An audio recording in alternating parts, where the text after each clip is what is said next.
Well, hello, everyone, and thank you for coming by to visit Junk to Jewels podcast with Georgette, Beck. I have someone really special here today as a guest, and I just wanted, this podcast is going to go live on a date in a couple of weeks from now, but I just want to mark this moment. Today, we are giving a tribute to Charlie Kirk, and our nation mourns today for a life well lived and for someone living passionately for what he believed in, the love of God and family and right morals and truth. And we just pay respects to him and his family and let us unite as people. Junk to Jewels podcast was inspired to inspire people, encourage, and educate and give people hope, no matter where they are. Their life matters. People see you, whether you're listening today or watching, you matter. So I'm so excited to introduce James Billig. James R. Billig. He has spent over 36 years at the forefront of law enforcement and security, and he's driven by a mission to protect and serve. His career began as a police officer in Port St. Lucie, Florida, where he was recognized by Governor Jeb Bush as the state's first Occupant Protection Officer. Wow. James' diverse background includes extensive work in traffic homicide investigations, special investigations, and professional standards. After his distinguished public service, James moved into the private sector, where he co-founded not one, but 3 security firms. As CEO of BLUELINE Security Consulting Group, he has channeled his expertise in developing cutting-edge technology and training for active threat mitigation. His commitment to saving lives led to a 2019 U.S. patent for his active shooter alert system, a technology now safeguarding communities in Florida and Georgia. And as a certified subject matter expert, he provides specialized training, and he can share more on this in our program, USCCA and NRA firearms instruction, Alice active shooter preparedness. Did I say that right? I'm messing up that one. Yes. And Stop the Bleed. He recently served on the MSD Parkland Reenactment Team, applying the critical information from the event to enhance his training and make communities safer. He has trained more than 10,000 people and is a regular speaker at the Florida Crime Prevention annual conferences. And today, he and his team of retired law enforcement officers are focused on local grassroots crime prevention efforts, offering free community safety seminars and host the Did You Know Life Safety Tips channel on social media. He also works closely, I love this, with the Florida Faith Alliance, UACT, as an instructor with Homeland Security and local law enforcement to fight the child sex trafficking epidemic. He lives with his wife and 2 daughters on the Florida's Treasure Coast. Please welcome James Billig to the Junk to Jewels podcast. Hey, Jimmy. Hey, how are you, George? I'm good. I know our hearts are heavy as we sit, and I'm so grateful for you showing up and honoring the commitment to come and talk to us today. And I can't wait for people to get to know you and your heart, Jimmy. So I always like to start at the beginning. Who are you and where are you from originally? Share a little bit about your family and your upbringing. Oh, first and foremost, yes, I want to pay tribute to Charlie. I was an avid watcher. I think the movement that he created was unbelievable. He was giving people a voice who did not have a voice that was silenced, and he did so in a fair way. And ultimately, it was evil that took that, but as we spoke about, and it's only going to make us stronger. So we need to push on. And today's a hard day. I mean, normally I would have been thinking 9/11 all day today, because every year I do like to pay tribute and watch the timeline. But we've got a job to do. So if you bring it back to the beginning, I was born in Rockville, Maryland, just outside of DC. I was raised by my 2 wonderful parents who sadly passed away back in 2005. They both, unfortunately, got cancer at the same time. My father was an incredible pioneer, my idol. My mother was an amazing Italian mother whose both her parents came over from Italy in the early 1900s. And was an amazing cook. And I'm happy to say that many of her traits were passed on to me. I like to cook, but my daughter, my youngest Caroline, who works for Kyle G now, is an amazing chef. So I love Kyle G and his restaurants. That's amazing. What a great opportunity. Yeah. Yes. So she actually works for him on the corporate level. but is an amazing cook. And so, yeah, my father, he worked as a private contractor. My father actually, when it comes to patents, my father actually invented the scramjet back in 1958, which was really where the analytical side of my mind came from. The scramjet was featured and mentioned in the movie Top Gun Maverick, and that technology is utilized throughout the military now today. I think he had 11 patents total on that. My father worked for President Reagan for 8 years under the Joint Chiefs of Staff, and was instrumental in determining how the Russians were tracking our subs back in the 70s. So I spent a lot of summers. We were in St. Croix, and we thought we were on vacations for extended period of times. And actually, my father was working with the United States Navy. This has all been declassified, obviously, and was working on thermals and radio waves to figure out how they were tracking our subs, and they figured it out.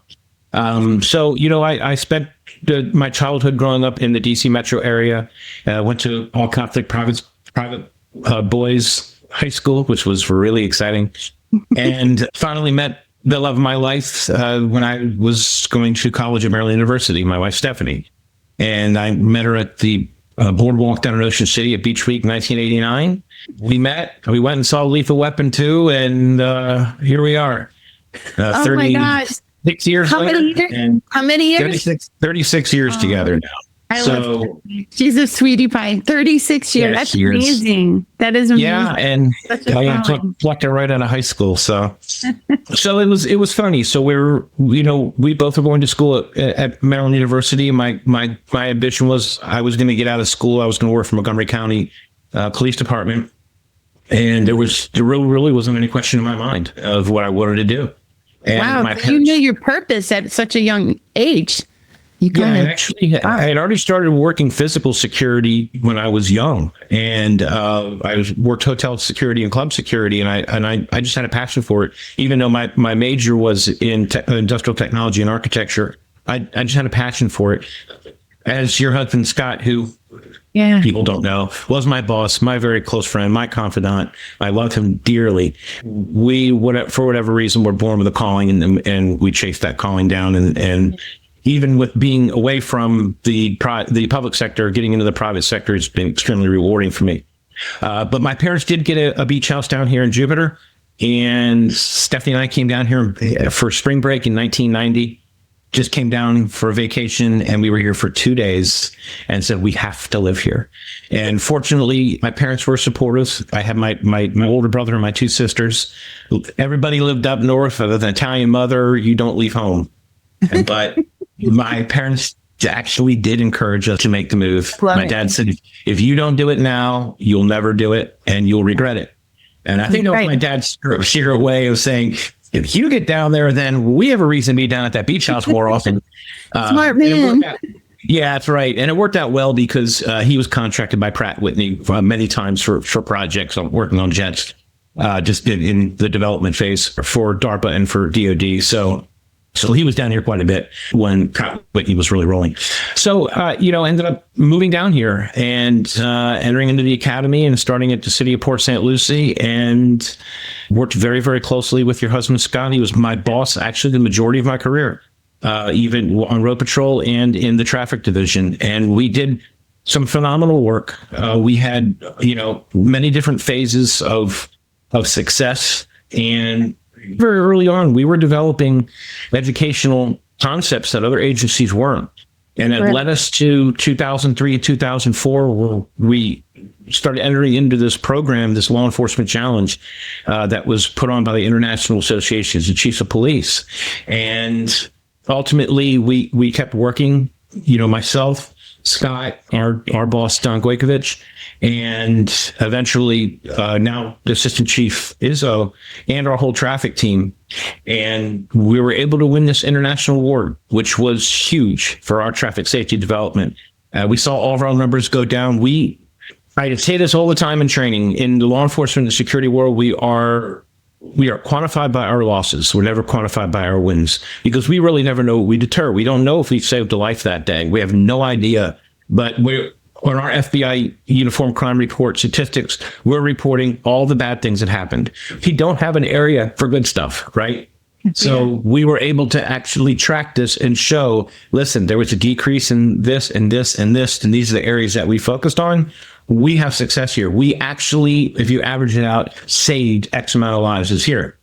Wow. So we were able to quantify that. And a lot of those programs are still continuing on today, the foundation that we set. So it was a good thing. I lost my parents in 2005. I went through some life changes. Yes. And very early on in my career, in January of 2000, I was the first on scene for the biggest active shooter incident that we had in Port St. Lucie at the padding store where Mario Beck went in and killed his boss and his co-workers.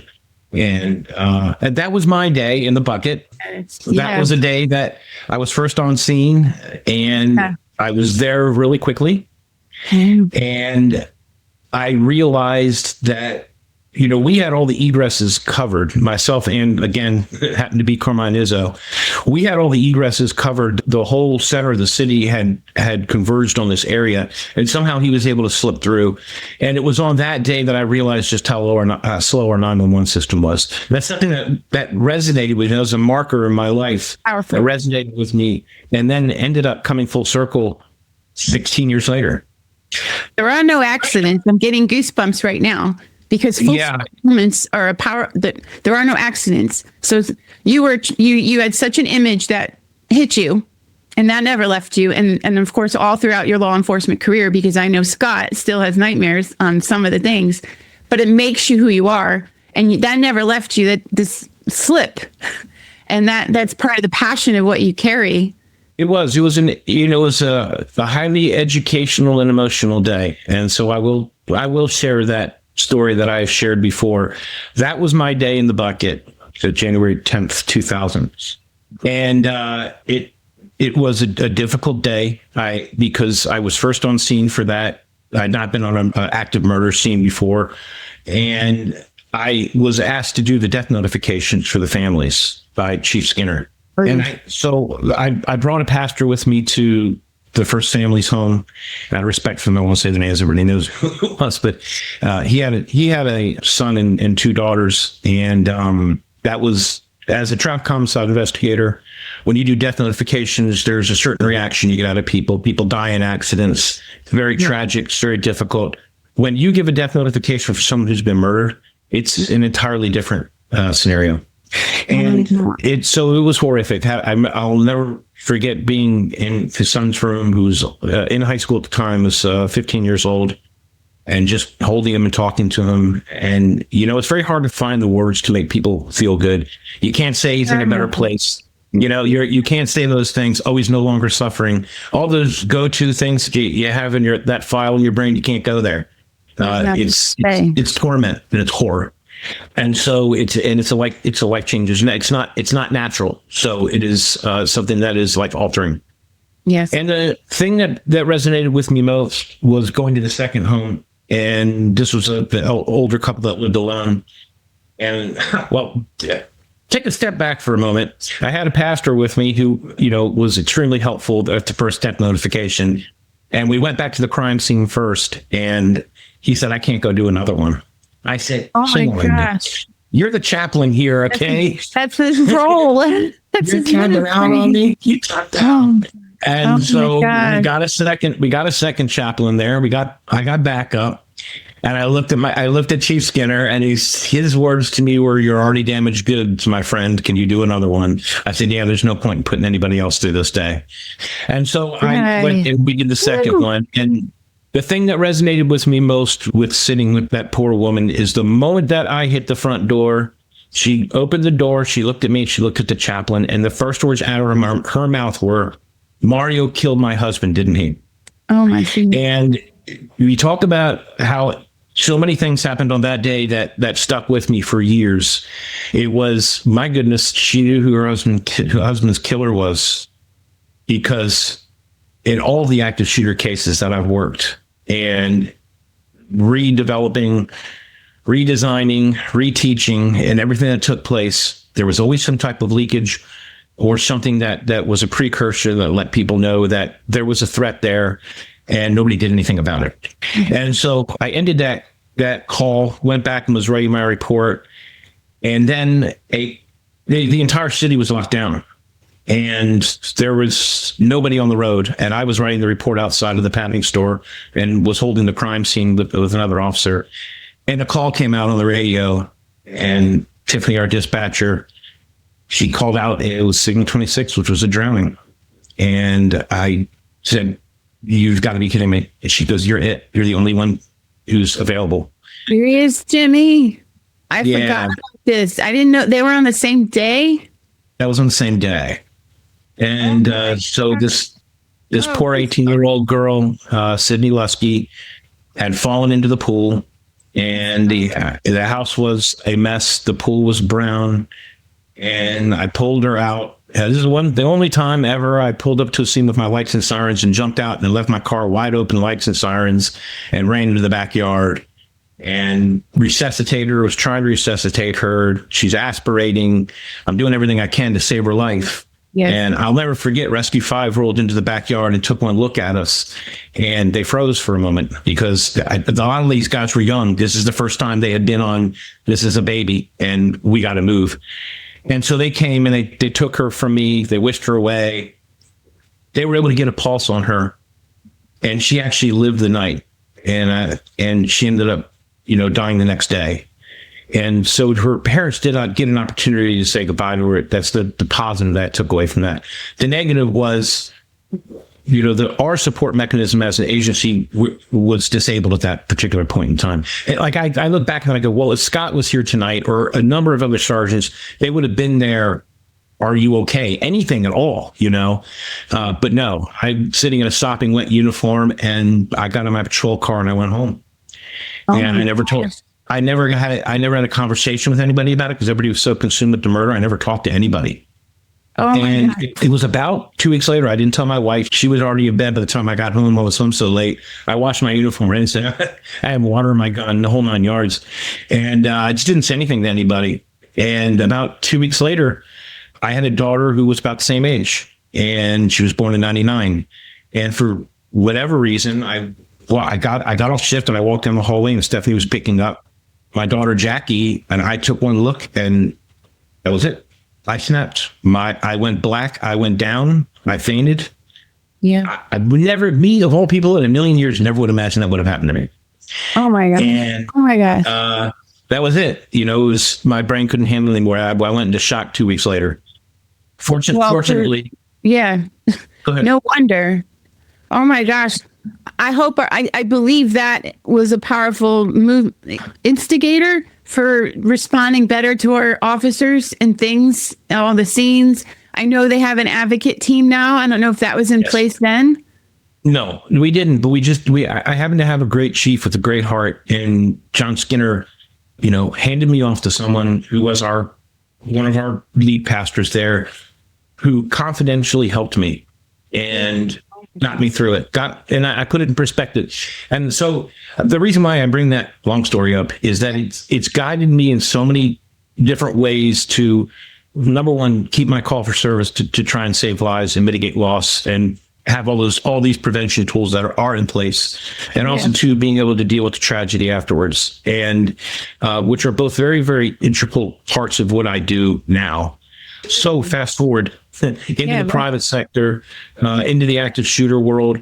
I became one of those people who was in a specialized field that I ended up starting an alarm and security company, and we came across this technology. I repurposed this technology to create an active shooter alert system. So as far as I was trying to run away from law enforcement and get into the private industry, snap back, I'm right back into it again, right? So now I developed this technology, and now I'm back training law enforcement, starting in 2016, and continued to do that. And then I ended up separating from the company that I was with because they didn't have the purpose that I had. And when I start hearing people talking about money when it comes to protecting people first, I don't want anything to do with it. Mm-hmm. If this is your life calling and your mission, you go and you do what's right. And if those rewards come to you, they come to you. They use you. Yeah, at the, risk of my CFO strangling me, that's my methodology. Well, So your values, and here I just want to stop for a second because you're on this mission and you're on a track and you have a company. A lot of people just keep going. Like I'm here. Why leave? It's harder to leave. But you were very clear about your heart and your values and your why, and you didn't want to deviate. And you had the courage enough to understand this and to walk away and say that we're not aligned with our values here. And that was really cool that you saw that and did that. Yeah, and so it's difficult because we lost time, we lost lives. I was actually sitting on the tarmac heading to Washington, D.C. to go meet with the Sergeant at Arms of the Senate and speak to a room full of senators about active threat mitigation and technology.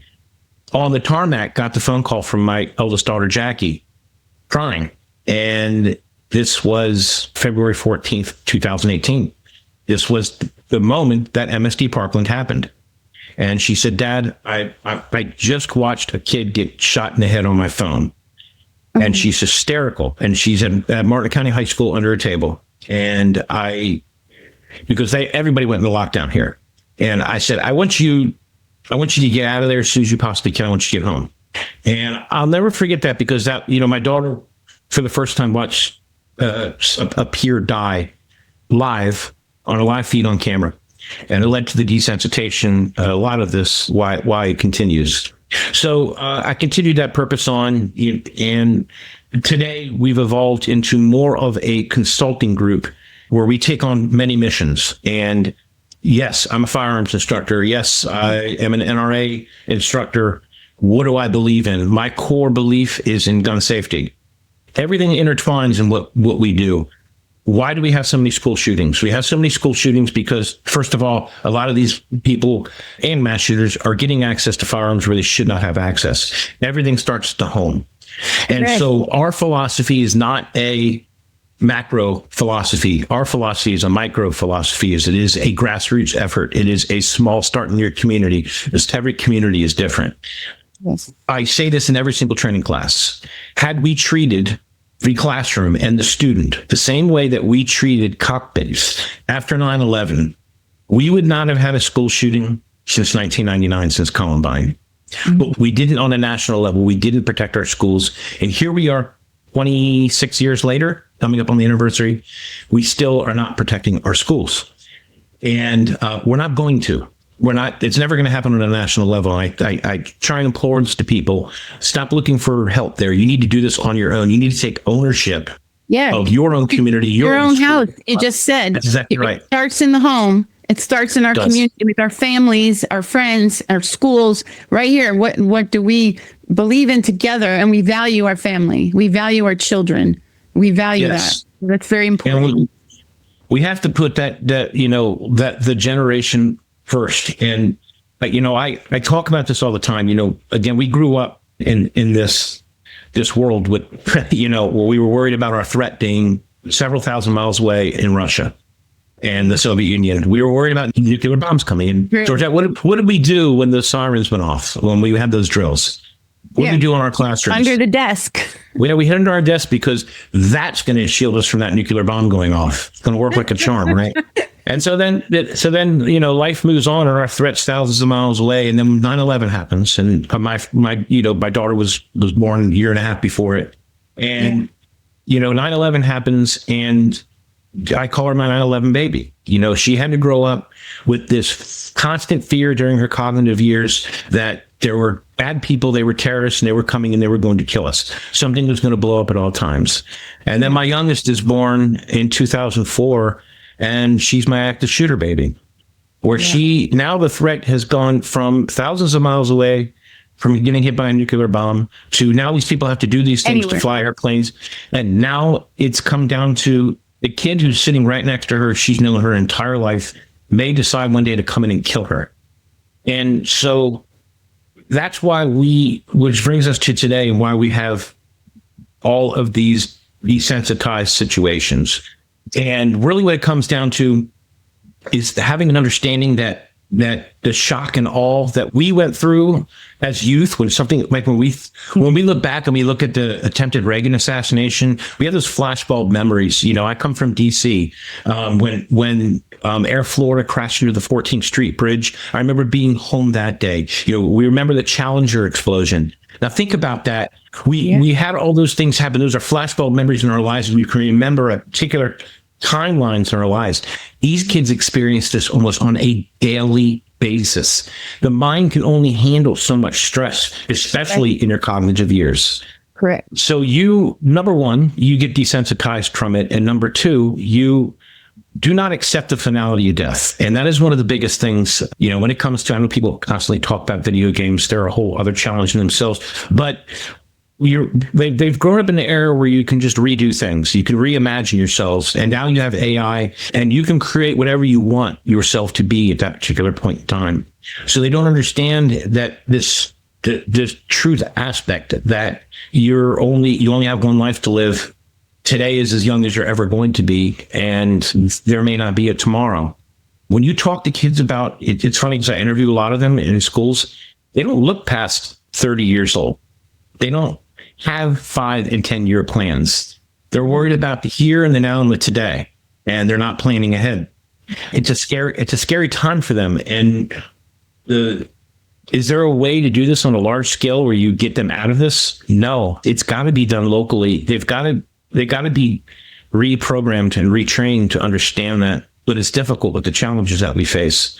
Yeah. So in mitigating threat, we do that, and that brings me to, you know, our child safety initiative. Also, when it comes to trafficking, the parallels between active shooter behavior and sexual deviance, the threats, how schools deal with it. There are so many parallels. It is unbelievable. When you look at the profiling, you know, you can forget profiling on any level, especially when it comes to sexual deviance. Mm-hmm. We have people with very, very high, powerful positions that are deviants, that are involved in this trafficking and child exploitation. It reaches the highest levels. That's the scariest part to me, Jimmy, is that people in trustworthy leadership positions have such power, and how they're using this power. Yeah, when we've seen it locally here, you know, we just had a local council member who is actually an activist against child trafficking. We sure did. You know, I just want to mark, first off, the date, because my podcasts are pre-recorded. So I meet with lots of people, and today's 9/11, and I'm talking to you. Yeah. I think our first, I think our first meeting was delayed on purpose. God, for a purpose, right? To put us here on this day. And then it's the day after our country is in shock. Yeah. Kirk. So that's where, you know, it leads us to, and in understanding, one thing I will say, I've known Dan Bongino for a long time. Our children went to school together at St. Joe's. His kids aren't there anymore, so I can say that. So they're, you know, my kids' vacations together, and I got to know him very well. He's a good man. He's just a good public servant, and he had that moment. It's been 6 Fridays now ago. We thought it looked like he was going to walk away and leave the FBI. And I know Dan. I may be 100% wrong. I haven't talked to him about it. I think Dan saw something in those case files that shook him to his core. And I think what people should understand was, we're discussing this child sex trafficking and exploitation, is that what happened with Epstein is a morsel of sand. That is one individual case. And wow. I think the things that maybe that he's uncovered and has seen with the people who are involved in this is life-changing when you realize just how deep it goes, the power that's involved with it, and the leadership that's involved with it.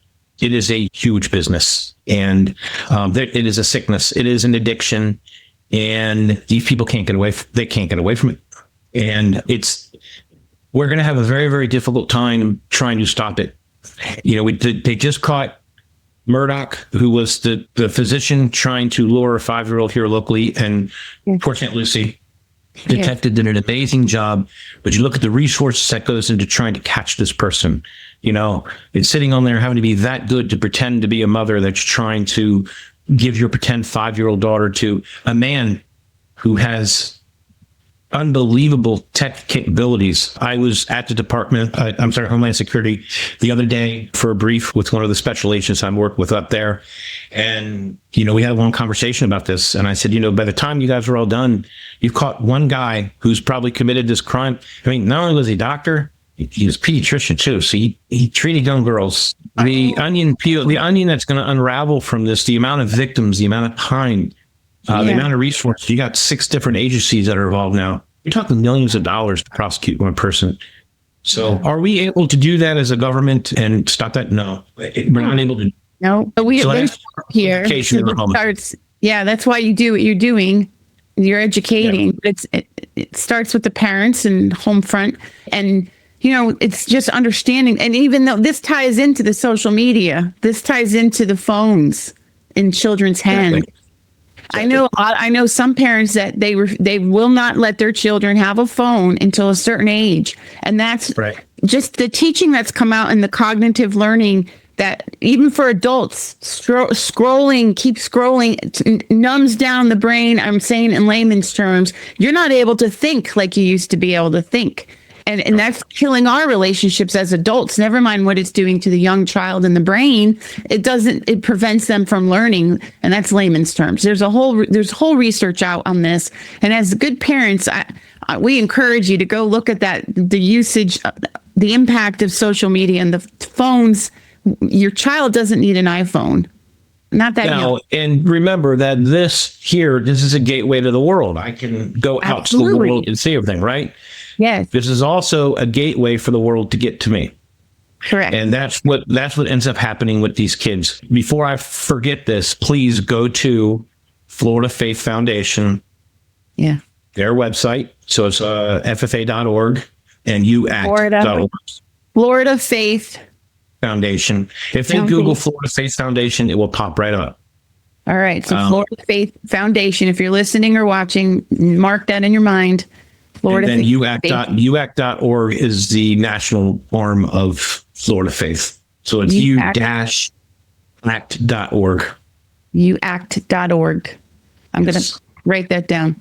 Yeah, and Lynn Barletta, who's a dear friend of mine, we just got off a Zoom call with Stewart Police Department about training them, is who runs this foundation, who's been dedicated to it for 10 years. And if you go there, if anybody contacts us at BLUELINE.scg.com, we will give you the resources that you need as a parent to understand what to look for with your children. Excellent. Yeah, and it's important to have. It's important to know what apps that they're utilizing, but also what app you can download on your phone to track and see if they get pulled into one of these vaults or one of these condos and are being contacted by a sexual predator. Yes. Yeah, it's beyond when we think of human trafficking, we're thinking of this big corporate thing. This goes all the way from the child exploitation all the way down to the local predator. And the exploitation of children with AI now, it has become so enormous where they will get a child into a chat room and start feeding them pornography. And it's a closed off, and these are vaults. You could be like, right now, Roblox is the big one that all these kids play. And they're in Roblox. They think they're talking to another 12-year-old. They get pulled into that chat room by a code. Once they're inside that chat room, their image, they can get on there and give an image. They will take that image itself, and they will sexploit that child by taking that image, adding it to AI, and creating pornography with that child's face. Wow. And then they will attempt to extort the family. It's the same thing as having malware for a company and somebody trying to extort you out of money by holding your files. It's no different.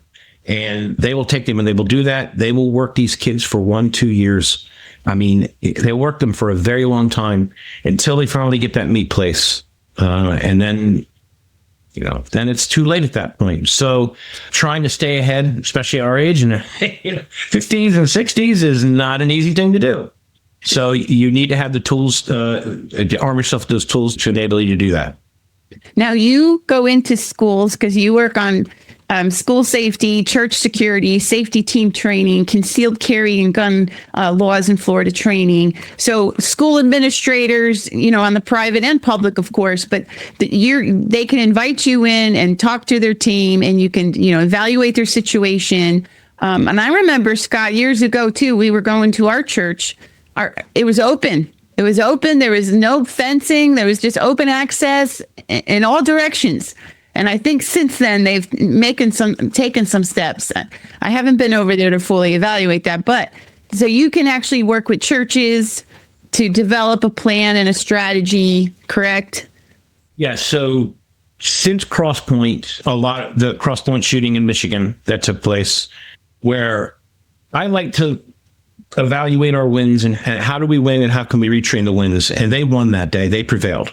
And we had a bishop, Mr. Pryor, who saw something, attempted de-escalation. It didn't work, and used his vehicle as a weapon to stop a potential killer. And 2 safety team members who ultimately take the killer out. And if you go and you watch the video and you see the inside of the church, you see all of the parishioners that have all been trained, corralling everyone back to where their safe area is so they could get to that door, have a safety team member there, create cover for them, and then they could evacuate. Everything went perfect. When I say, if you need a playbook for how to do this, go look at the Crosspoint shooting, because these guys have been training together for 10 years. So our call for this now has become extremely busy. This Sunday, I will be at the Orange Avenue Baptist Church up in Fort Pierce and training their safety team. Our safety team training has become very common. We just did a free seminar for safety teams here locally in Stewart, and there was standing room with these safety team members here. These guys are volunteers. They are not law enforcement. They're doing this out of the goodness of their heart. And they're taking on a lot of responsibility and a lot of liability.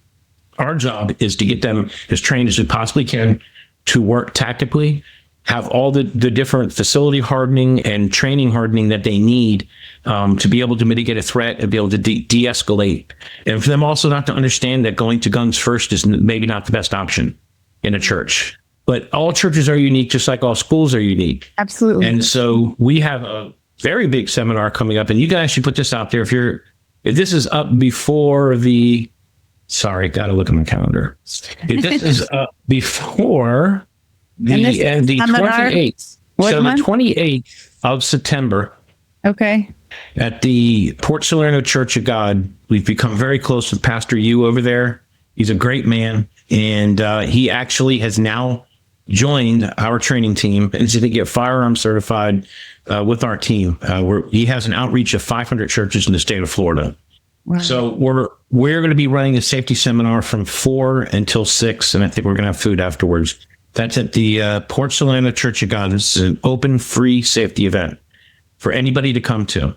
Okay. Well, we're going to have your website on the show notes too, because this video might not come out in time for that. But I'll definitely push this on social media. Let's share it that way too. But on show notes, they can check out your website, BLUELINE. Is it blueline.org? BLUELINE SCG. BLUELINE SCG. .com. And that will be in the show notes. So we'll and also on our Instagram and our Facebook page.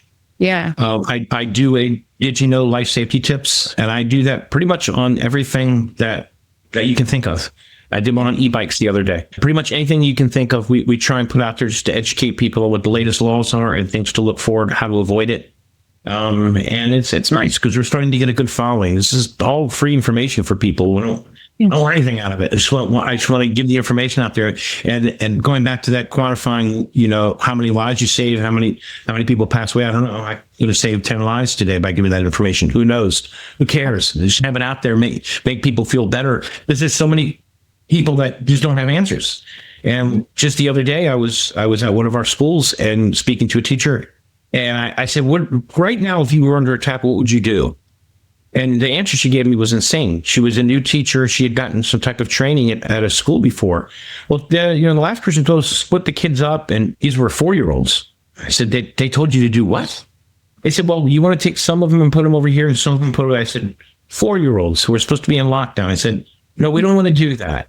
We need to keep them all together in a safe corner with you because they're going to wander to you and they're under fire. We don't want to do it this way. So people are always looking for answers. And how, when it comes to school safety, what I've learned over the years in not only studying each case, studying manifestos, and watching behavior, but also what failed, which ultimately led me to be on the Parkland MSD reshoot team, which was another pivotal moment in my life to be on that team of 4.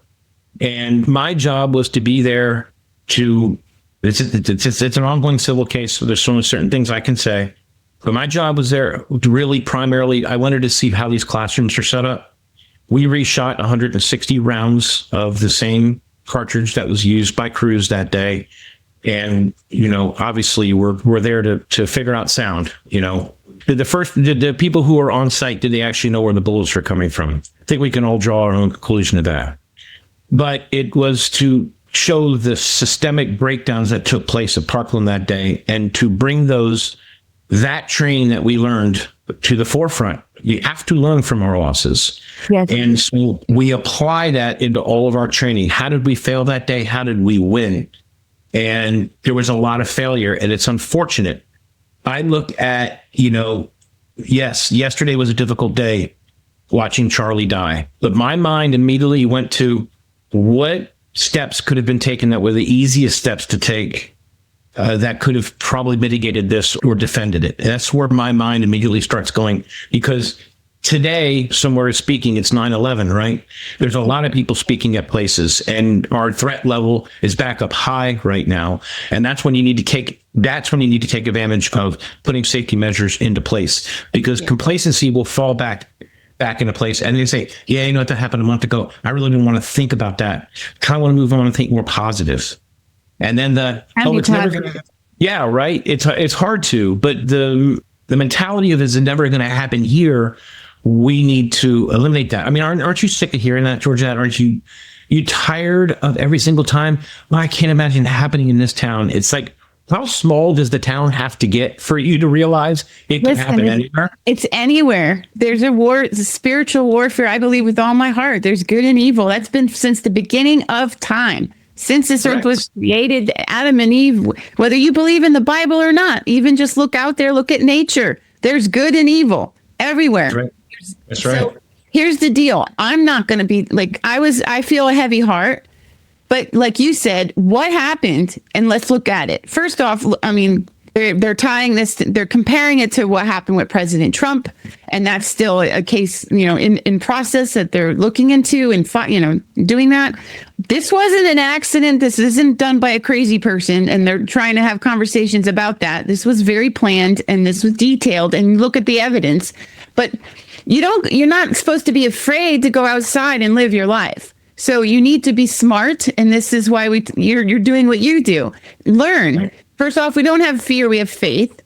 And then understand you're going to go out, be you, be your best you, and love people. And honestly, this division stuff, love people. It's not about a Democrat or a Republic, Jimmy, right? It's not it's people, human beings over politics. Let's get back to the human level. Our founding fathers, I'm reading a book now because I want to do workshops with youth and tie it into my curriculum. And that's our country, get back to morals and values. What's right? What's wrong? Get your brain. It's about human beings first, and understanding we treat each other with love and kindness and respect. And the video games, let's enjoy life together as people first. Connect with real people. The relationships online are not real. And I think the detaching, I'm kind of going all over the place a little bit, but bring it back. I understand it. It's something that all ties together. But it does. It ties together. You're fighting a war. It's a very, very difficult war to fight. And I say this all the time. It's like, say to people, do you believe in God, or do you have a faith? Yes, I do.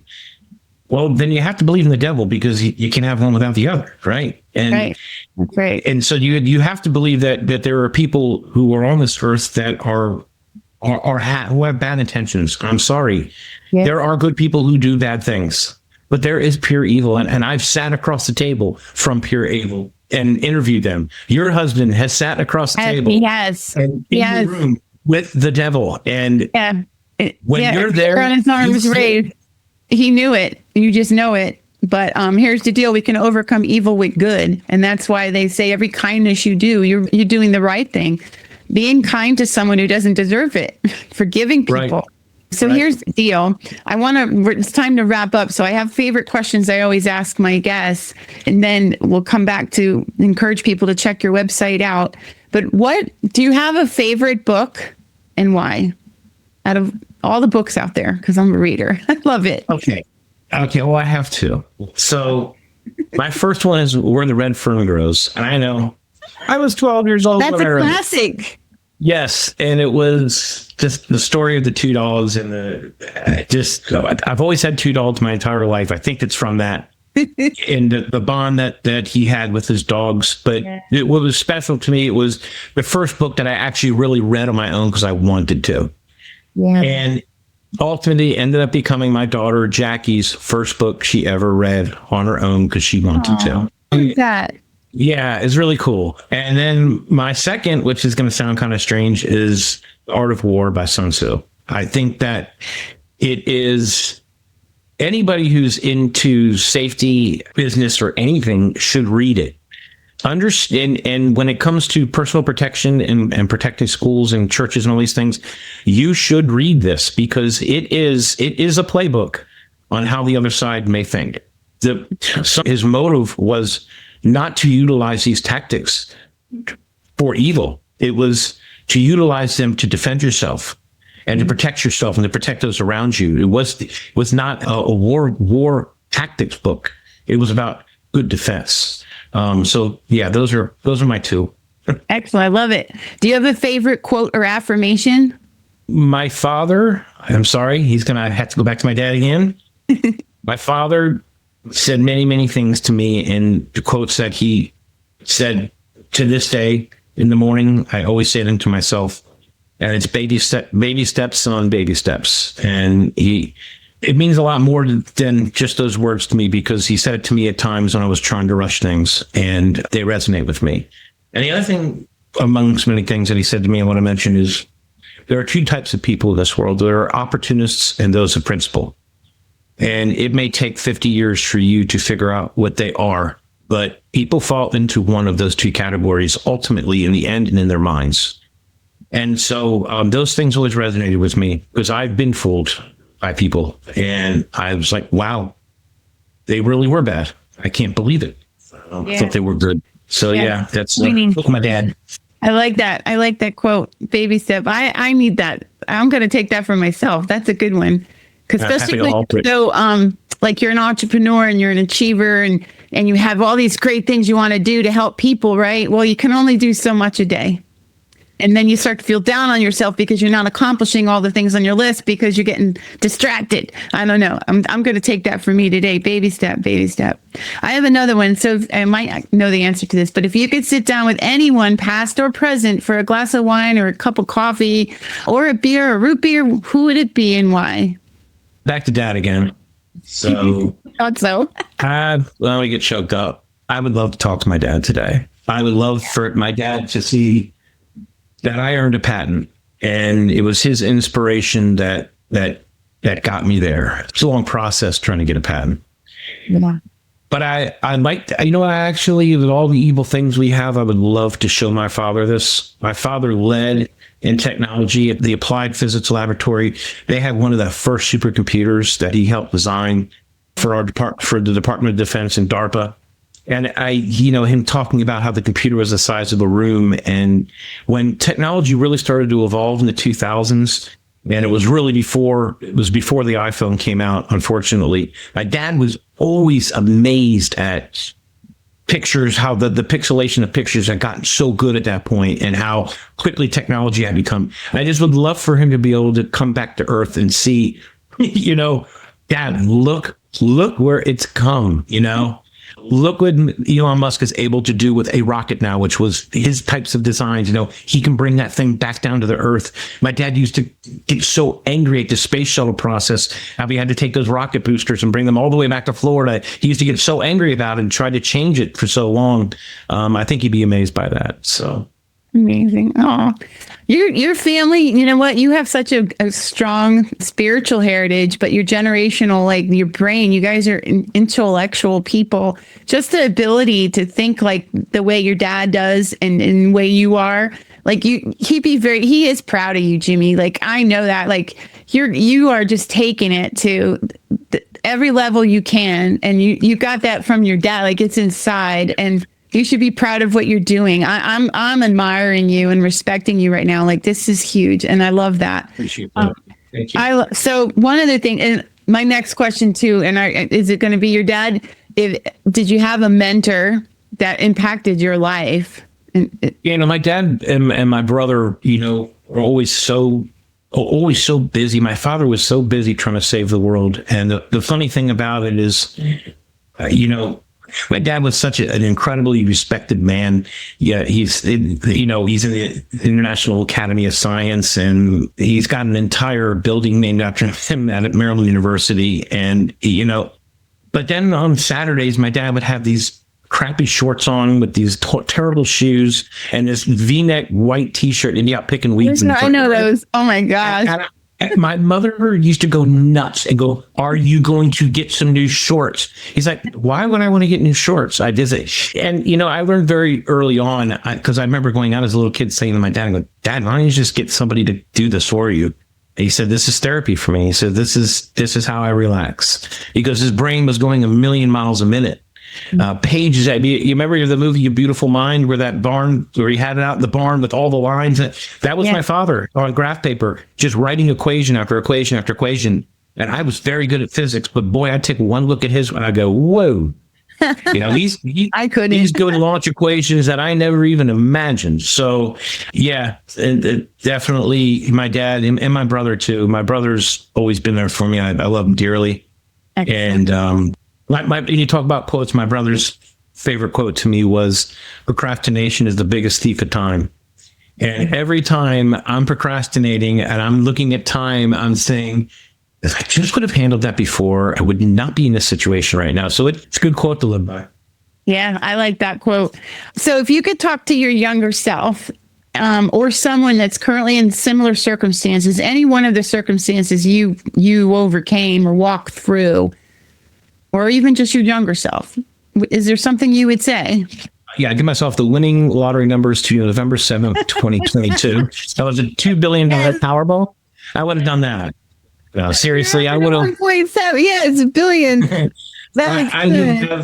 I would have told myself to be more patient and have more patience.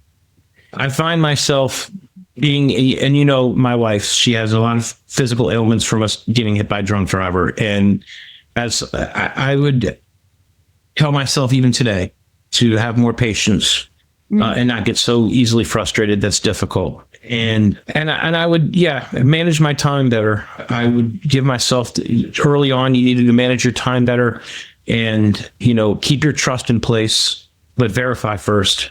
Because I am one of those people that puts my heart out there, wear on my sleeve, and some people take advantage of those things. And so I would have told myself to protect myself a little bit better. That's very powerful stuff you just said. So the word patience is funny because that's actually something that God's saying to me this whole week. And you've been there, when you're implementing vision, it's messy. And I hate messes. I'm a type A personality achiever. Cross off the list. Get it done, people. But when you're implementing I know. When you're implementing new things, like, okay, a book got published, a podcast I started, website I'm learning, nonprofit, and now I'm a realtor to bring in some money to fund all of those things. But it's messy. And I've been on the learning game, and not knowing makes my stomach full of anxiety. But all God said, because I said, "God, I invested. Nobody knows me. Like, here's these books I have sitting in my garage, and Amazon has a warehouse, and blah, blah, blah. And the podcast is slowly getting out there. I'm doing what you've called me to do. Where's the it's the momentum is. And then there's the affirmation. You're not getting affirmation from achieving things right now and people and the evaluations I used to get. No. So it's like a silent little, I'm behind the scene all by myself world. And it does get to you. And so what he said, God, when I was asking the where, when, what, why, waiting on God with patience.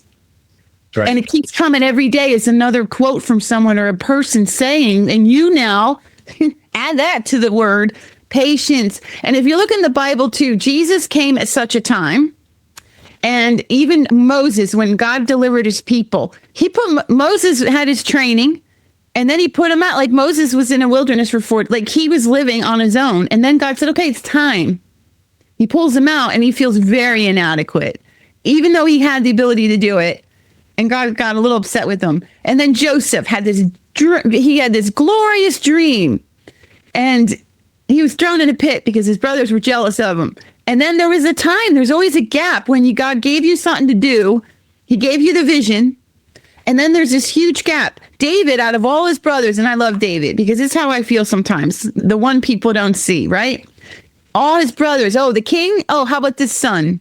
Because the prophet came and said, bring me your sons, because I'm anointing someone as king here. God told me. And then he brought them all out and he's like, no. You got any more kids? And it was the one son out in the field, the youngest, right? That no one thinks of, David. He was anointed king. And then he was on the run. So here's the deal. There's always a time though. There's a gap between the vision and you're doing what you're doing and seeing how it impacts, seeing what it's going to do. And sometimes people never see it. There was people that knew Jesus was coming, but didn't see it. There were some people that saw it. And the promised land, there was a gap. Oh my gosh, I'm getting goosebumps. So here, whoever's listening and watching at this moment, right, Jimmy, understand that we have gifts, we have a purpose, and sometimes the full essence of us is still developing in a crock pot. It's a slow process, but rest assured, step out, rest assured, do step one. Baby steps, like Jimmy said, baby steps. Do the one thing, do the next thing. And that's why it's so important to connect with people. Get out in community because we need each other and you're not alone. You're not crazy. I go in there in my office sometimes, Jimmy. I don't know about you. I see the people doing all these wonderful, great things and they're consistent and it's growing and the impact, I see it. And I'm like, God, I feel like how old am I, God? 57 and this dream is like, how many years late it seems to me? No, such a time. And it grows in your heart and spirit. Trust that. Because when I try to sit back and say, okay, forget this. No, he brings me a young girl to talk to. And right. It's what's inside my heart. That person needed to hear right the way I have it to bring. And that's what you're doing now with the safety in our, it was always you were a young lad and knew your purpose. So some children out there, you might have an idea what you want to be and do. And the rest of us, like I was later, it came later. That's okay. But do it. Step out in it. And now your calling is you're protecting our communities one life at a time, one child at a time. And now you're training and educating others because listen, that's more power. Teach others how to do it. They say when you fish and catch a fish, you eat it. Okay. But if you train someone to fish, you can feed a whole village in the nation, right? It's that same philosophy. So it's the only way that it works. And I say to God every morning, bring me someone to help today. I don't care who it is. I say it every day. Bring me someone to help. Bring them to me. I dare you. I want it to be a hard challenge. And it's funny. Ever since I've started to do this. Yes, I help people on a general basis. I'm getting ready to go train a class of 30 people. Yes, I'm probably going to help somebody today, but I mean specifically bring somebody to me to help. Mm-hmm. And it happens every day. Something happens and I end up with somebody and I walk away and I go, thank you. Thanks for putting me there. I'm glad I was able to do that. All those other things will come. But, with you talking about I'm just not a believer that there's lost time. I don't believe it. You are where you are because that's where God brought you. And I'm here now in this position.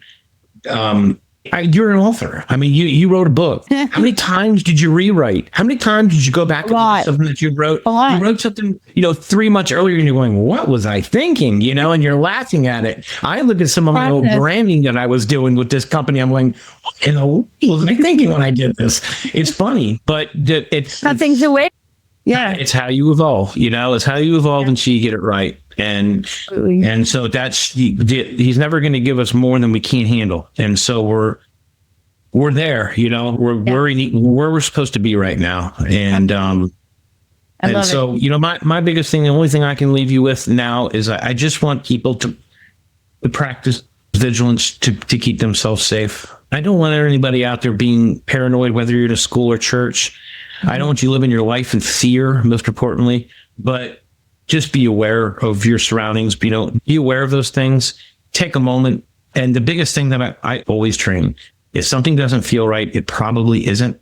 And it's those moments of hesitation in life that we see on police videos and when people tell their stories. Gee, at first I thought it was firecrackers. I heard it again yesterday. First I thought it was a firecracker, right? When Charlie Kirk got shot. Right. And there was that delay in that moment of time before someone got to safety, before they realized it. And you got to train your brain. Let me react first. And if it's nothing, that's okay. Then I'll feel a little embarrassed. But if it is real and I don't get out of the way, if I don't get off that X, I may be in harm's way or my family. So I can't implore that enough to trust your instincts. I was just saying, trust that gut, trust your instinct, your stomach, trust the senses like that. In that moment, I love it. Jimmy, thank you so much for being a guest on the Junk to Jules podcast. People can go to BLUELINESCG.com, correct? To go check out what you have for the resources.